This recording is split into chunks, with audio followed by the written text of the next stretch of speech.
মান্নাদের একটা খুব কঠিন গান, তাও একটু গাইতে ইচ্ছা হলো। প্লিজ হেডফোন ইউজ করে শুনবেন, ভুল ত্রুটি মাফ করে দেবেন। ললিতা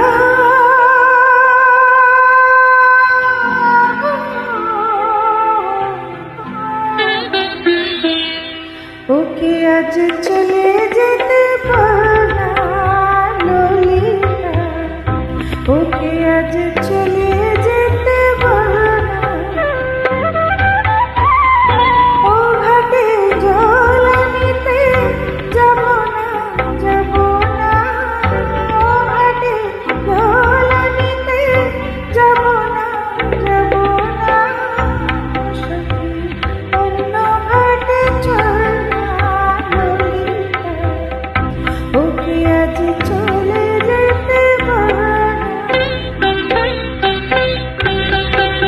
সব আউট অফ সিলেবাস গান, তাও মানুষকে গাইতে ইচ্ছা হয়, তাই সাহস এনে চেষ্টা করি। Please headphone